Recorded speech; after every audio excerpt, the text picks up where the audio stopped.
안녕하세요.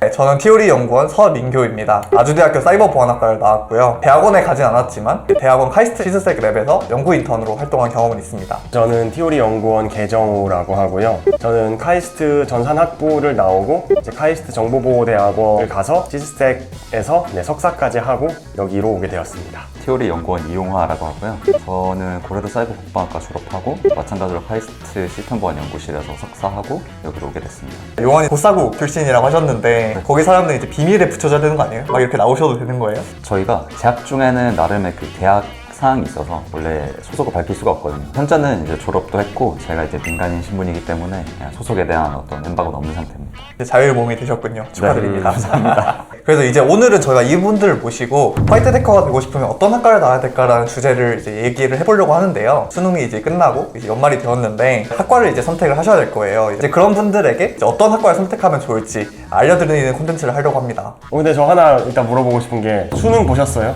저는 안 봤습니다. 안 보셨고 수능 보셨나요? 저는 2번 봤습니다. 아 그래요? 네. 용환님은 수능 그럼 몇 등급 받으셨어요? 저는 그 당시에 이제 고사국이 워낙 경쟁력이 높았기 때문에 저는 등급은 높았어요. 대충 1.X대인 거죠? 네.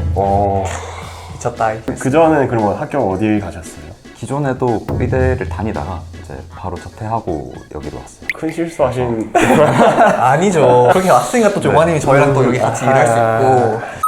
그럼 고사국에 지원하신 가장 큰 이유는 선택한 어떤 게 이유. 있을까요? 저는 어릴 때부터 여러 사람한테 영향을 미치고 싶다는 생각을 많이 했어요. 세상을 조금 더 바꾸고 싶다는 생각을 많이 했고 그런 걸 이제 위해서 사이버 보안을 선택하게 된 것 같아요. 그렇죠. 사실 사이버 보안이 잘하면은 전 세계 컴퓨터에 또 영향을 끼칠 수 있고 취약점을 찾고 그걸 또 패치를 하면은 이제 많은 사람들 지킬 수 있는 일이니까 제가 아주대 사이버 보안학과를 선택한 이유는 제가 원래 고등학교 때부터 하던 게 해킹이었기 때문에 가장 근접한 것을 골랐던 거고요. 교수님들이 암호학 쪽에서 잘하시는 분들도 계시고 그리고 아주대가 또 공대로 유명하다 보니까 이렇게 선택을 했던 것 같습니다. 네, 저는 일단 카이스트는 기본적으로 입학할 때 과가 없어요. 그러다 보니까 자유전공으로 들어가서 2학년 때 과를 선택하는데 고등학교 때 과고다 보니까 여러 가지를 배웠는데 관심이 있었던 게 그 중에 하나가 컴퓨터여가지고 자연스럽게 컴퓨터학과를 가야겠다는 생각으로 2학년 때 그냥 컴공을 갔던 것 같습니다. 네, 그러면 이제는 각 학과에서 어떤 걸 배우는지 한번 이야기를 해볼까요? 네, 용환이 같은 경우에는 사이버국방학과는 제가 알기로 학과 항상 커리큘럼은 좀 비공개고 수강 신청할 때도 그냥 과목 01 뭐 이런 식으로 표시되는 걸로 알고 있어요. 너무 많이 아시는 것 같아요. 네. 말씀해주신 대로 저희가 이제 과목 N이라는 식으로 이름이 붙어서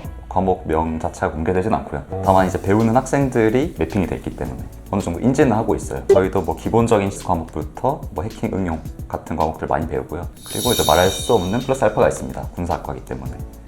무섭네요.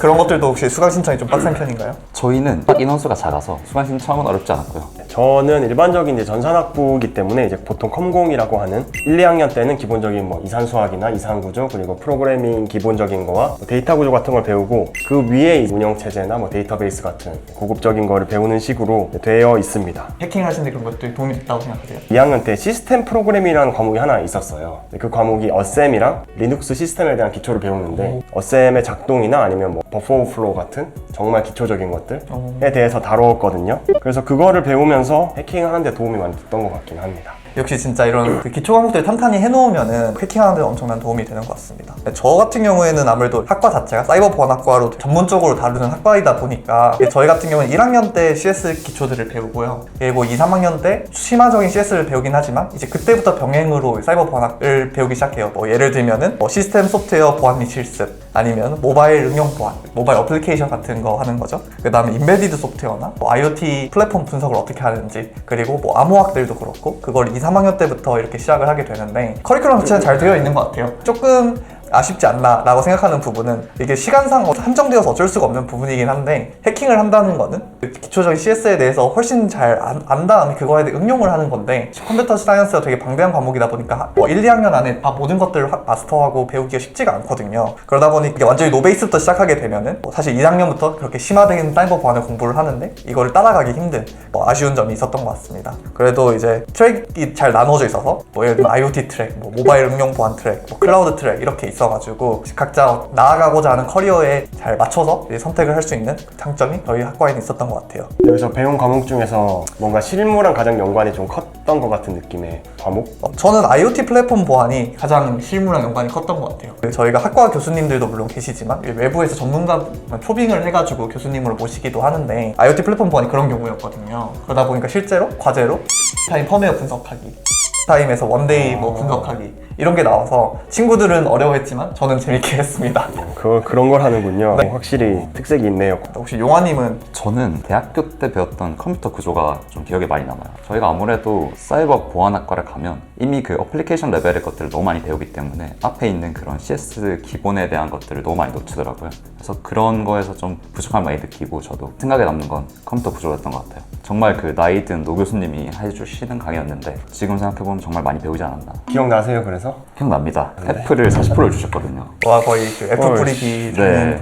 뭐 학부 이야기만 하면 전산학부, 그러니까 컴공과 자체가 기본적인 거를 배우잖아요. 컴퓨터는 역사가 짧지만 한 100년은 됐잖아요, 그래도. 그 100년의 역사를 실패한 거는 좀 잘라내고 막 해서 4년 안에 배울 수 있도록 축약을 해주는데 기초를 쌓는 데는 좋지 않을까 생각하고 있습니다. 저는 기억에 남는 게 암호학이거든요. 과에 들어가서 왜 암호를 배우지라는 생각을 많이 했어요. 왜냐면 어차피 응용이고 라이브러리 쓰면 되고 그냥 만들어져 있는 거 쓰면 되는데 라는 생각을 많이 했거든요. 저희가 워낙 또 교수님들께서 응용 암호 쪽에 강하신 분들이 많았기 때문에 많이 배웠는데 저 쓸모없다고 생각하고 있다가 막상 회사 와서 해보니까 실제로 그런 암호 관련된 취약점이나 권고사항들이 너무나 많더라고요. 그래서 지금 생각하면 정말 큰 도움이 되지 않았나, 저희 학과의 강점 중 하나라고 생각하고 있습니다.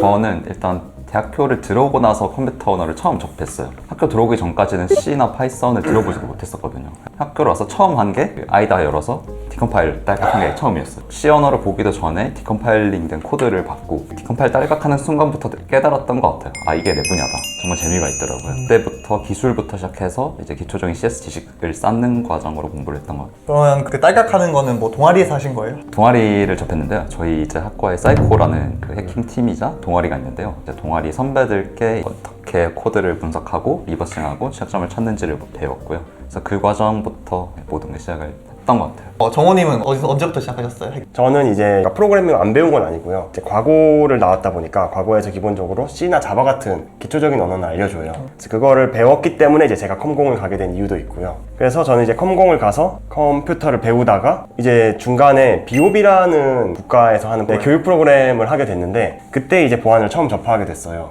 근데 생각보다 제가 이때까지 배워왔던 컴퓨터 학문 뿐만 아니라 이 분야도 굉장히 재밌더라고요. 그래서 그때부터 이제 보안을 공부하기 시작했고 그 이후에 이제 스스로 워게임 같은 걸 풀면서 공부를 거의 진행을 했고요. 카이스트도 이제 곤이라는 동아리가 진짜 유명한데 저는 이제 말씀드렸듯이 중간에 시작했기 때문에 곤을 하진 않았고요. 하지만 굉장히 유명한 동아리고 정말 해킹도 잘하는 곤이라는 동아리가 있습니다. 확실히 카이스트도 그렇고 그 고려대도 그렇고 저는 되게 좋다고 생각하는 게 동아리가 또 잘 돼 있다는 거. 컴퓨터 공학을 그냥 하시더라도 알고리즘 동아리라던가 해킹 동아리라던가 그런 게 잘 돼 있는지 한번 보시는 게 좋을 것 같습니다. 과 친구들도 계실 거 아니에요? 동기분들은 보통 그러면 어떤 회사에 아니면 어떤 분야를 요즘 하고 계시나요?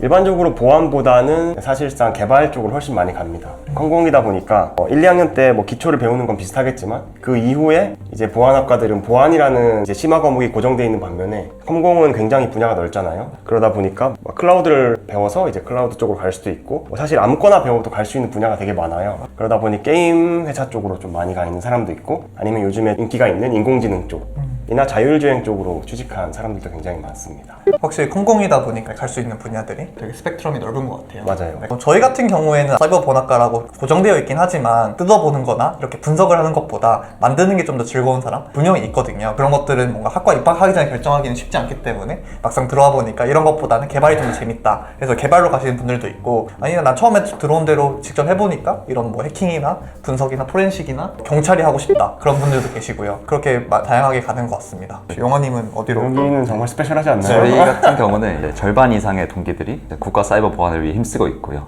군에서 장교로서 복무를 하고 있고요. 나머지 이제 저희 동기들은 밖에 나와서 저처럼 사이버 보안을 하고 있는 친구들이 한 3분의 1. 그래서 3분의 1은 개발이나 데브옵스를 하고 있고 나머지 3분의 1은 또 AI를 하고 있어요. 그래서 저희가 AI. 사이버 보안학과임에도 참 다양한 루트로 뻗어나가는 것 같더라고요. 그런 검증되지 않은 뇌피셜이 있는데 해킹을 잘하면은 나는 어떤 분야를 잘한다라는 어떤 믿음이 있어요. 왜냐면 사실 해킹 하시다가 다른 분야 가서 잘하시는 분들 되게 많거든요. 맞아요. 그리고 해킹을 잘 알면 결국에는 이 시스템의 인터널을 다 안다는 거기 때문에 그걸 살려서 SRE를 하던가 서버 가용성을 살리는 데 힘을 쓰시거나 아니면 뭐 클라우드 인프라를 하시거나 또 사이버 보안을 하더라도 뻗어나갈 수 있는 부분들이 많은 것 같습니다. 혹시 그러면은 뭐 학부나 석사, 박사를 유학하시는 분들도 혹시 있으신가요?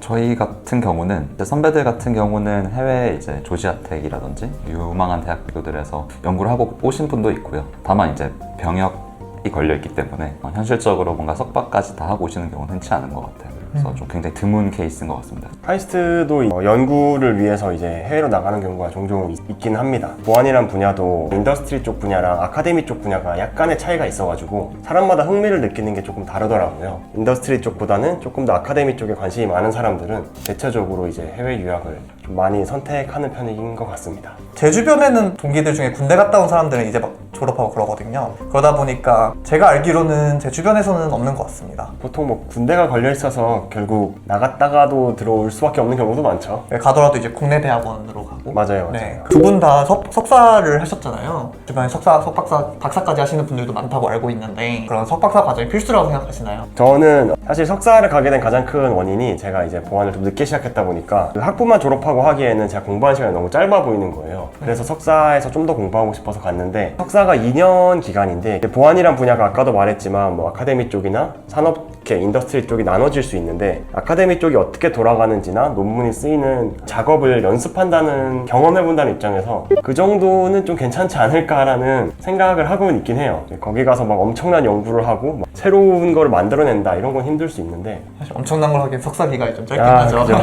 영화님 어떻게 생각하세요? 저도 비슷한데요. 학부생 때도 CTF나 뭐 버건팅은 얼마든지 할 수 있는데 사실 아카데믹하고 좀 더 정제된 형태로 사이버 보안을 접하기가 되게 힘들거든요. 그걸 경험할 수 있는 게 석사 2년이라고 생각합니다. 연구실에서 연구실의 분위기에 따라서 과제를 할 수도 있을 거고 논문도 쓰고 연구도 하고 이런 걸 짧게나마 경험해 볼 수 있어서 저는 무조건 추천하고 싶어요, 석사를. 저도 막 석사를 하진 않고 두 분 다 척척 석사인데 저는 학부라서 막 저도 학부 엄청난 졸업은 하셨나요? 네, 졸업은 했습니다. 네. 아직 고졸은 아닙니다.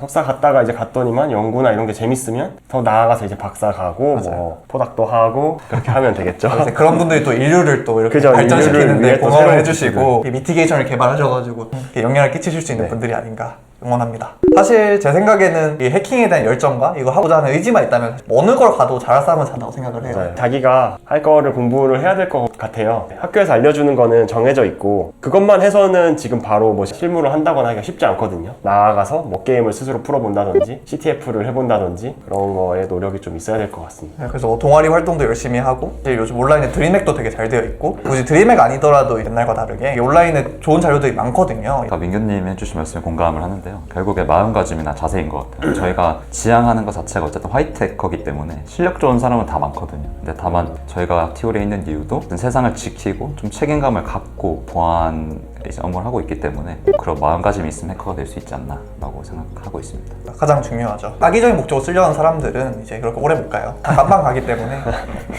그래서 이 얘기가 나와서 드리는 말씀인데 요즘 사실 그런 루머들이 있어요. 뭐 해킹 기사 뜨면 댓글에 보면은 아, 저 사람이 이제 국정원에서 특채에 가겠네 뭐 이런 반응들이 있는데 사실 그거 진짜 말도 안 되는 얘기고요. 사실 용환이 말씀해 주셨던 대로 잘하는 사람은 요즘 되게 많아요. 근데 그 중에서 범죄를 저지른 1억 있는 사람을 쓸 이유가 전혀 없거든요. 그러다 보니까 그런 생각은 절대 안 해주셨으면 좋겠고 그런 경력이 조금이라도 있는 경우에는 좋은 곳에 대학이든 취직이든 하기 힘들다는 점을 분명히 인지하시고 어릴 때부터 책임감을 갖고 해킹을 해주셨으면 좋을 것 같아요. 악의적인 목적 해킹 안 하더라도 버그 바운티나 요즘 그런 제도들이 잘 돼 있어서 자기 실력을 증명하면서 포상금도 벌 수 있는 그런 좋은 기회들이 세상에 많거든요. 그래서 그런 기회들도 잘 알아보셨으면 좋겠습니다. 네, 그러면은 이제 정호님은 그래서 결론적으로 대학에 가야 된다고 생각하시나요? 해커가 되기 위해서? 저는 뭐 해커가 되기 위해서 대학을 가야 된다 말아야 된다 보다 대학을 가면 지식을 습득하는데 좀 더 빠른 길이 될 수 있지 않냐라는 생각을 하고 있어요. 뭔가 기초를 쌓고 그 위에 보완을 하고 싶다면 대학을 가는 걸 좀 추천을 드리고 있고요. 저도 결국에는 yes or no 라고 하면 대학에 가면 좋다라고 생각하는 입장인데요. 가장 좋은 거는 학과에 왔으면 비슷한 관심사를 갖고 있다는 거잖아요. 동아리들도 있고 친구들과 같이 공부하는 게 훨씬 더 효율이 생기고 훨씬 더 좋다고 생각하는 입장이거든요. 그래서 그런 걸 위해서라도 대학에 가는 게 좋지 않을까라고 생각을 합니다. 저는 다른 학과나 특히 뭐 문과라든지 또 IT에 있는 다른 분야들 있잖아요. 이런 분들을 만났을 때 생각보다 저희랑 관점이 많이 다르구나. 그래서 그런 분들을 어떻게 접해야 될지에 대한 생각을 좀 많이 했던 것 같고요. 그런 게 지금도 도움이 많이 되는 것 같아요. 대학에 오면 그런 인프라가 갖춰져 있다는 게 참 좋은 것 같습니다.